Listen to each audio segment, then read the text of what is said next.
Hi, this is Kerry Artak at Wicked Stocks, bringing you the daily Apple report for Thursday, April 11th, 2024.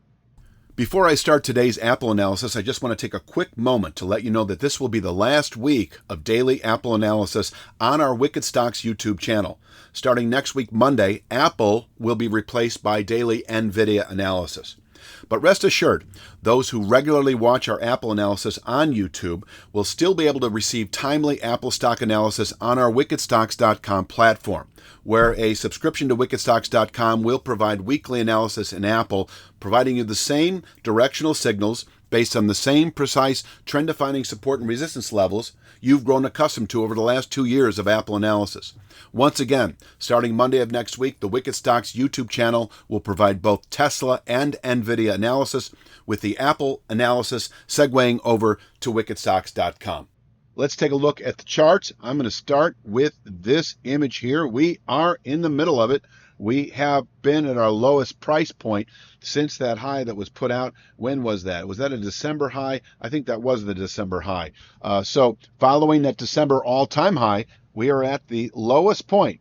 167.11 was the low on, what day was that? Wednesday. And so this is Thursday's report. 167.26 is the price point. Now you need to allow a 1% slippage down to 165.58. So if you're buying 167.26, I don't think your stop should be, well, this is entirely up to you. I don't know why I say that.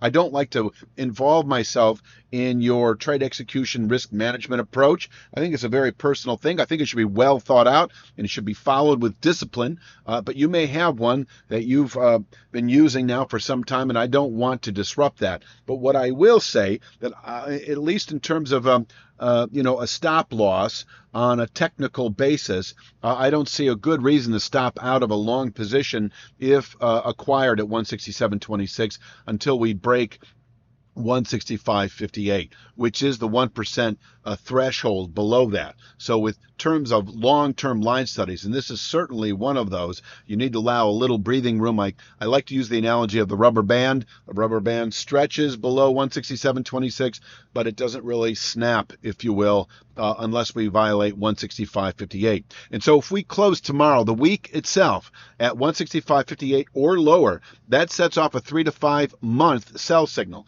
down to 136.78. Now, over the following 3 to 5 days, I would anticipate something like this. Actually, this is a better one.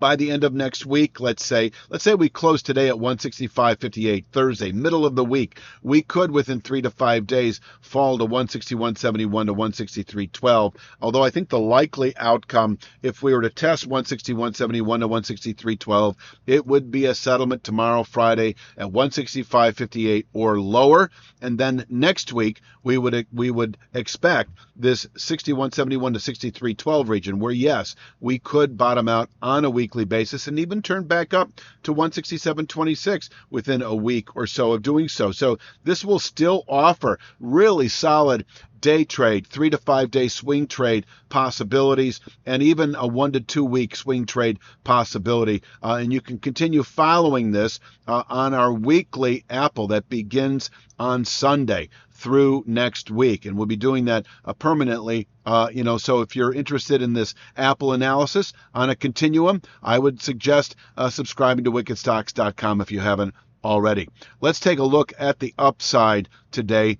Very simply, we have a descending channel top at 170.99 that, if tested, and it probably will not be just based on a recent volatility, but nonetheless able to contain daily buying pressures. And we could fall away from 170.99 through the rest of the week and into early next and retest 167.26 within several days of testing 170.99. But after having tested long-term support at 167.26, which we did on Wednesday, and then closing above 170.99, that is a pretty solid buy signal within 2 to 3 weeks to 177.77, the beginning of a gradually narrowing zone of midterm resistance up to 181.41. That 181.41 is on the weekly chart at 182.10, but I'm going to continue showing this as our 2 to 3 week target with a settlement above 170.99.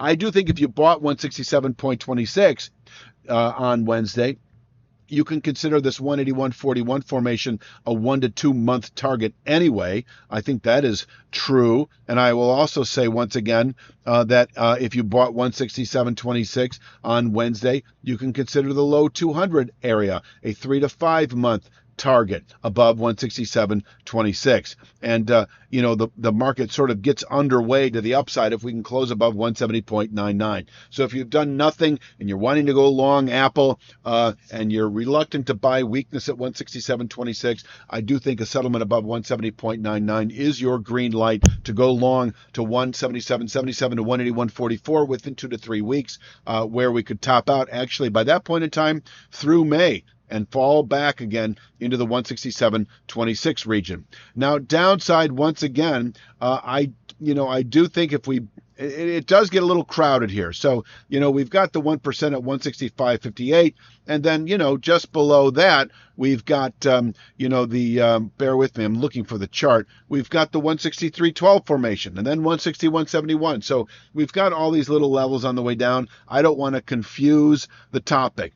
Topic being, what is the sell signal as we move into the third quarter that would indicate a bearish continuation through the rest of the second quarter and into the third? And that would be a settlement tomorrow, Friday, end of the week, 165.58 or lower. Until then, this is bottom picking territory, not only on a daily basis, weekly basis, monthly basis, but even on a quarterly basis. I'm going to leave it at that for Thursday's Daily Apple Report. Please click like, share, subscribe. If you're still around, I'm going to jump and just talk very briefly about Nvidia, because we're starting a daily Nvidia report early next week. And so we came off of, this is a daily chart, channel support on Tuesday at 828.96 today, and this does allow full bullish rotation back to 960.72 over the next 2 to 3 weeks. The signal for that, once again on strength, would be a settlement today above 879.86, a simple 2-week descending channel top that can contain daily buying pressures,